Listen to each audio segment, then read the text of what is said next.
Hello everyone, welcome to this video discussion on discourse and grammar.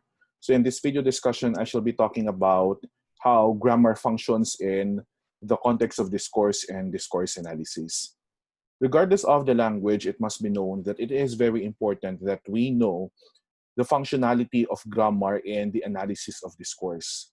Whatever the type of discourse is, we also need to consider the grammar because the grammar itself provides for possibly the semantics, but not at all times because you also need to consider the different factors. So in this video discussion, I shall be talking further about the role of grammar and how it contributes to the analysis of different types of discourses. Let me begin with this introduction. Language has traditionally been understood as a hierarchical system of systems. It includes phonology, morphology, syntax, and others. Now, we know that there are different aspects of linguistics that we need to focus when we talk about grammar. And for those interested in language structure, it is now generally recognized that discourse is more than an autonomous level beyond the sentence. When we talk about discourse, it's more than analyzing a group of words or utterances or discourses beyond the sentence level. Because when we talk about discourse, it has also to undergo a certain process wherein you really need to unravel appropriately the meaning or the semantics behind every word that you see in the discourse or the texts. Grammar provides speakers with tools for packaging information, and how information is packaged depends on the larger discourse context, the flow of thought through time, the communicative and social goals of the speaker, the presumed knowledge state of the audience, and more. Now, if we look at this, we can definitely see that there are a lot of things that we need to consider when doing discourse analysis. And one of these many aspects is grammar. Grammar will help us also fully understand that there are also other aspects that we need to put into consideration. For example, when we analyze discourses, it is very important that we look at the wider picture. The wider context or the wider picture of our discourses will also help us delve into every detail so that we can really get the correct interpretation of the discourses that we are analyzing. Now, a full understanding of the discourse structures of a language depends on the recognition of the grammatical devices that signal them.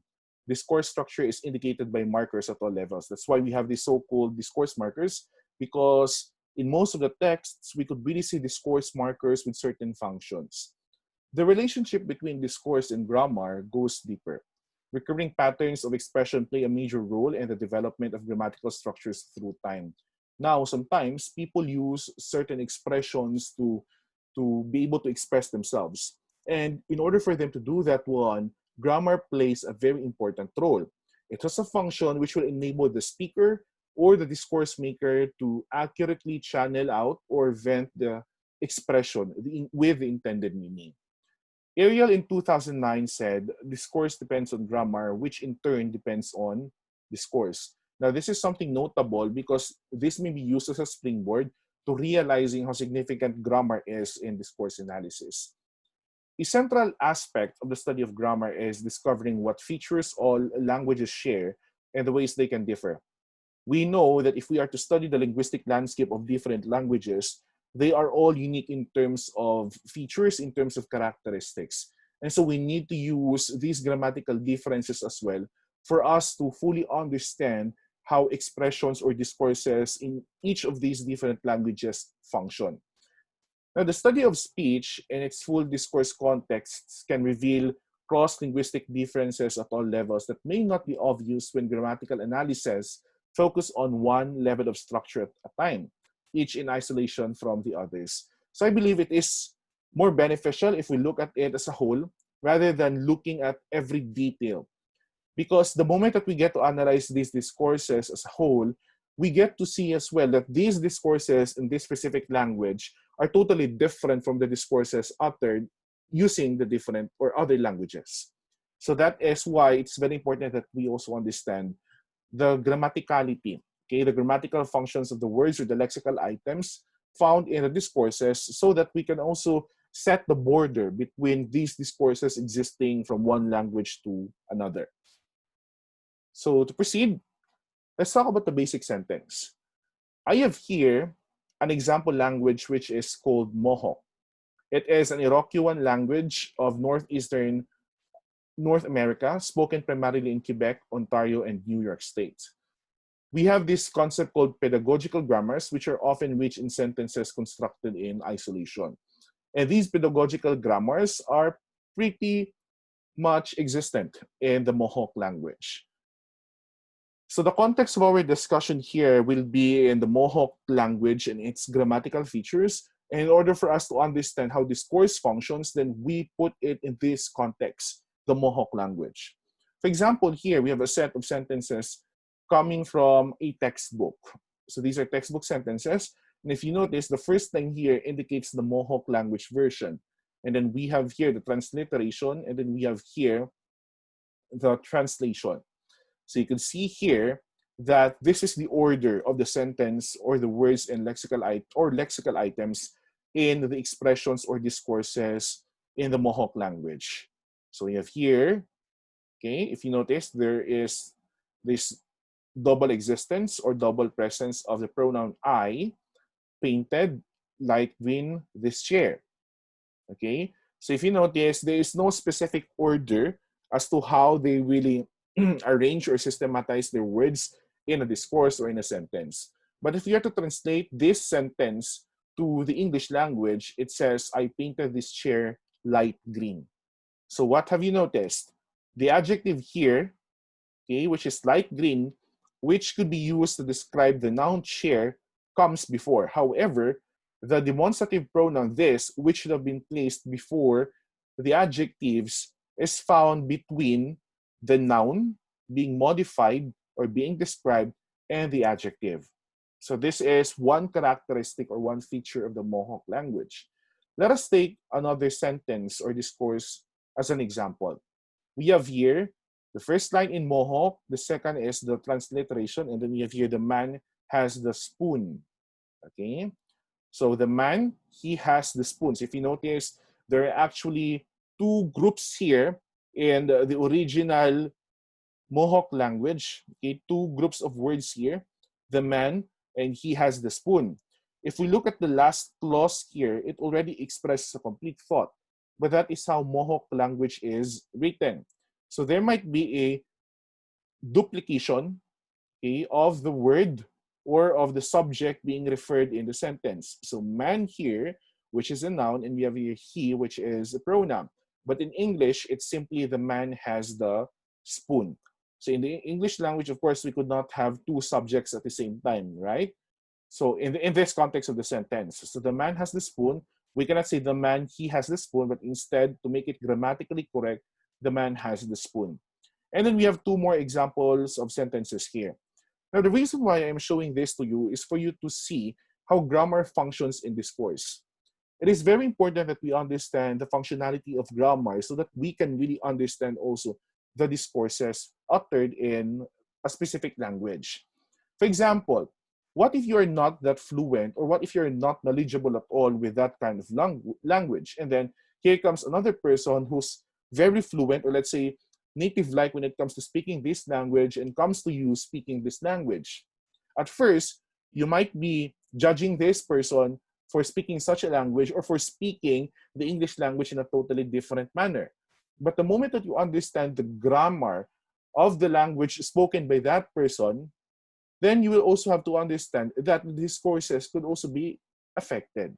That is why it's important that we understand the function of grammar in discourses, because at the end of the day, it will really cause something to the discourses uttered, may it be in the original or the native language or in another language, let's say English, second or third language, or whatever alternative language that discourse maker has. Now let's talk about the word, but this one is still in the context in Mohawk language. One obvious difference between Mohawk and English is the packaging of information into words. Often, a single Mohawk word corresponds to multiple English words. So if you look at one Mohawk word, definitely you can see that it's long. But that one long word already contains multiple English words. So that's another characteristic of the Mohawk language. A typical example is in this one. So if you could see here, we have here one Mohawk word, and then we have syllabicated it here. Okay? The syllabication here pertains to the lexical item components found in that one lexical item in the Mohawk version. This may be, or this may appear a long word in the Mohawk language, but if we are to look at the grammatical functions of every word in this single word in the Mohawk language, we can see that there are multiple English words actually. So you have here, you all brought your lunches. So how many words are there? 1, 2, 3, 4, 5 words in a single Mohawk word. So that's another feature, a distinguishing feature of a Mohawk language. But you know what? It's indicated here as well that Mohawk speakers have their choices. Direction or location, for example, can be indicated by a verbal prefix such as the cislocative te, okay? Which means either here or there. Okay, this word may have 3 meanings. In, but also by a separate word such as this one, ken, which means here, or this one, which means there. Referents are identified by pronominal prefixes such as this one, you all, but also with separate words such as this group of letters, which means you. Objects can be identified inside words such as lunch here, or by separate nouns such as this word, lunch, groceries. So if you notice, there's this use of colon here to denote 2 separate words, lunch and groceries, instead of the use of a comma. But if you look at it carefully, there should be 2 words here in the English language, but in the Mohawk language, there's only one connected by the punctuation colon. So this may also mean that there could be an enlistment of series of items in a specific word, but in the Mohawk counterpart, it's written as one word only. Okay? Another thing is on lexical categories. A basic unit of grammatical structure is the word class. We know all of that. And languages differ in the ways information is distributed among kinds of words. For the Mohawk language, there are only 3 lexical categories, unlike the English language. And these 3 lexical categories are clearly distinguished by their internal morphological structure. Okay, so we have here particles, the nouns, and the verbs. So again, there are only 3 lexical categories found in the Mohawk language, compared to, or in contrast to, the English language, which has many. So in the Mohawk language, there are only 3. We have particles, nouns, and verbs. Okay? Particles have no internal structure and serve a variety of functions, such as this one, okay, which is used as the pronoun I. Okay? And then this one for the demonstrative pronoun this. And the interrogative ken in the examples in the previous examples I have shown. Morphological nouns contain a gender or possessive prefix as well. There's also a noun stem and a noun suffix. The neuter prefix is this one, ka, o, which means 0, as in a tokwa, spoon. Okay? A possessive prefix, this one, his, can be seen in this word in the Mohawk language, which means his radio. So if you notice, the prefixation here of the rao definitely affected the meaning of this one. Okay? Of this one, or of this word in the Mohawk language, which means radio. So if it's radio only, then this is the single word used. But if you are to show possession or the genitive case of the clause or of the sentence, then you have to put his here in the English language, and in the Mohawk language, the prefix rao is used as an affix to the noun being owned or possessed. The most common noun suffix a appears at the end of, for example, in this word, spoon, okay? Which means a spoon.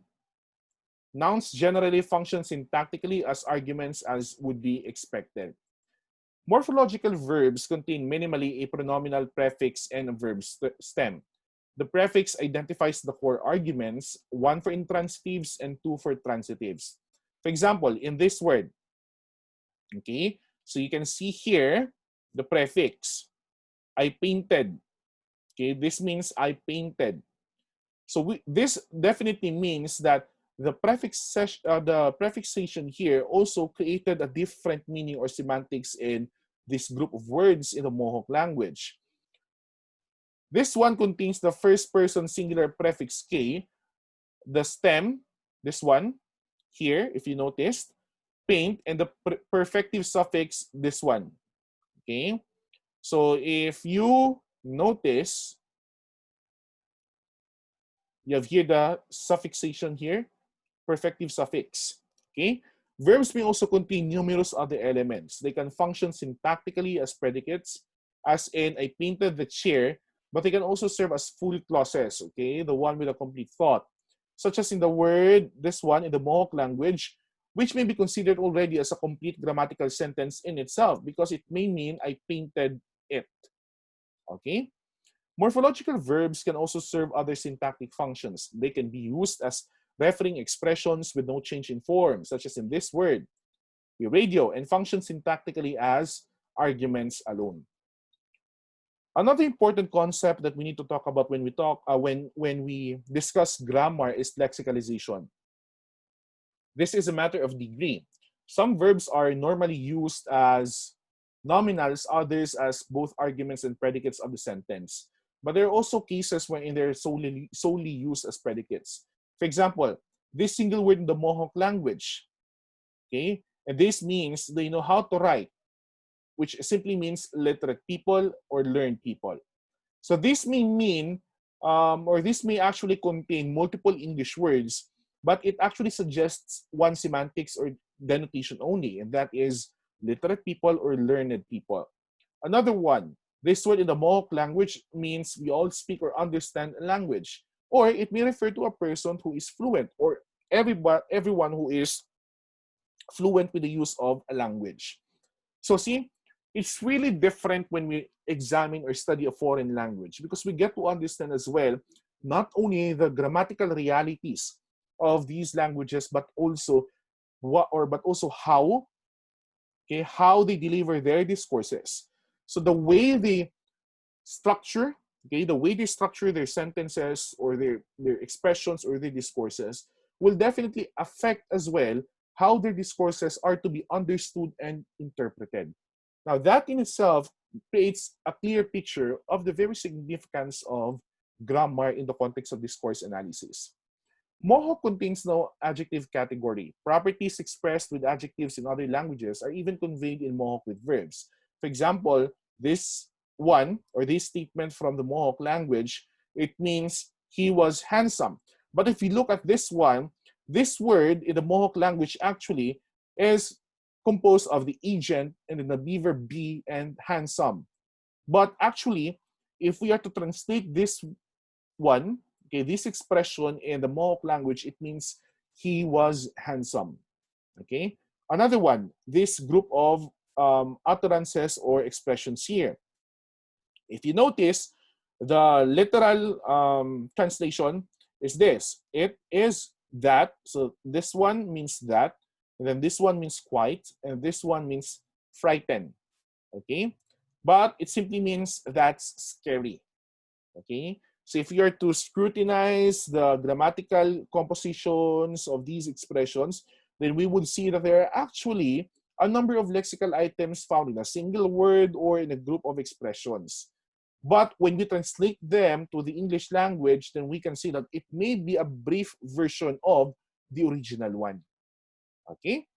And lastly, we have the pronominal arguments. Mohawk contains independent pronouns. They have these so-called independent pronouns. For example, here, we have here the existence of tu, this word which means I, and then the prefixation of wa here, which means I as well. Okay? Like in this chair, this example was already presented a while ago. But if we are to translate this original Mohawk language into the English language, it only refers to one pronoun, and that is I. Now, the double existence of I here means that there is an independent pronoun existent in the Mohawk language. And this is an example of an aspect found under the pronominal arguments. Okay? Now, if we are to consider as well the context of Philippine languages, we have here differences in terms of how we say expressions, and the grammaticality of our discourses can also affect, again, the semantics that we channel towards our audience or to another discourse maker. For example, when we say mukaon ko og panihapon unya, nikaon ko og panihapon ganina, mikaon ako og panihapon, nakakaon ako og panihapon ganina, nagakaon ko og panihapon, ginakaon nako ang panihapon, mukaunay pa ko og panihapon, and kaunon sa nako ang panihapon. Now, we are familiar or we are knowledgeable that all of these expressions are written in the Cebuano language. Okay? But as a variety, I am focusing more on the Davao Binisaya language here. So if you see in this set of expressions or discourses, we have here time elements. Okay? Time adverbs, and then we also have here different affixations to the verb kaon. Okay, kaon, which means eat. So mukaon ko og panihapon unya. So in this sentence, the mu here being added to the verb kaon symbolize or it signifies that it's a prefix for a verb in the future tense. Okay? Nikaon ko og panihapon ganina. So ni here is a prefix for a verb in the past tense. Mikaon ako og panihapon. This is also, me here is also another prefix for a verb in the past tense. Nakakaon ako og panihapon ganina. Naka is also a prefixation for past tense verbs. Nagakaon, progressive. Ginakaon, progressive still. Mukaunay, future. And then kaunon, also future. But if you notice, these are totally different prefixes and they also create different contexts in the discourses. So to all my learners, I hope that you have fully understood the role of grammar in discourse. This may be just a brief discussion, but I hope that at least you have shed light on how to conduct analysis of discourses by focusing on the grammar. This goes beyond grammatical identities because our goal here is for us to unravel the meaning of discourses. And for us to do that one of the instrumentalities is by checking on the grammar. So I hope that you have fully understood this discussion. Now, if you have questions, you are free to post them on the open forum and I will answer them later on. Thank you very much for listening.